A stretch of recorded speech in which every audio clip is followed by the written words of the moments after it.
Hey guys, Coach Nino here, Dark Horse Sports, and today I want to talk about walking. Now, it may seem very simple, right? We learn how to walk when we're a kid, and then we forget about it. But really, walking is the beginning of all movement. And being conscious about how we walk, knowing what to look for and what to do when we walk, can help us with all of our other movements, all of our other exercises, the rest of the time we're in the gym and in the rest of our day. And if we can fix our walking, then we can now fix our posture and a lot of other chronic things like low back pain and other problems will go away because we have the foundation of walking. So how should you walk? Well, there's three things that you want to look out for. The first one is to walk in a straight line. So what do we mean by that? Well, we have two legs, so we might think we walk on two rails. But notice, even from the back, you can tell this even more. When I walk like I am on two rails, I go back and forth. My head bobs a lot, right? That's a lot of unneeded jarring to the body. Instead, if you walk in a line, if you look now, my head doesn't move as much, right? And on top of that, my hips, my legs go in and out, in and out. It allows my hips to have a natural movement. So that's not going to be stiff like this, but instead, we're going to walk in a straight line. So that's number one.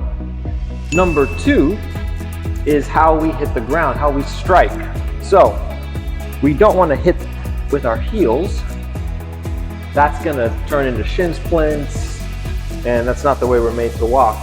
Our foot is supposed to take the impact of this. So we also don't want to hit our toes, jam our toes into the ground either, right? But it's the ball of our foot that we want to hit the ground first. So we walk in a straight line, and we put the balls of our foot down first. And obviously looks weird because I'm over exaggerating it, but just be conscious of that.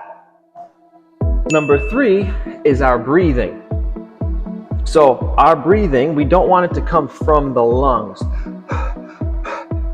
Instead, we want it to come from the diaphragm. Diaphragmatic breathing, it will help us in so many things in life.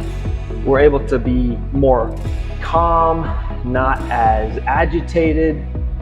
A lot of neck and headaches and tension happen if we only breathe from up here.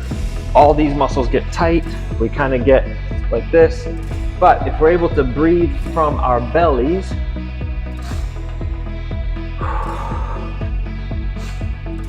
our diaphragm, now we can relax, we can get more air in, and that we can practice while we're walking because we do a lot of that.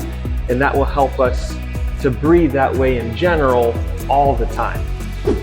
So the three things that we want to watch out for when we walk are: one, we want to walk in a straight line. Two, we want to walk on the balls of our feet. And three, we want to breathe diaphragmatically. And a further note on that last one, we would want to breathe mostly in through the nose and out through the nose, especially for the slow pace of just walking. Obviously, as you go faster, you start running, jogging, there's different gears to that breathing, but since we're talking about walking, that's what we would want to do when we walk. And if we do that, that is going to impact our movement, our exercise, our health in the gym and in general. So if you've enjoyed that video, please share it with somebody that you think it could help. Subscribe to our channel, and thank you so much for listening.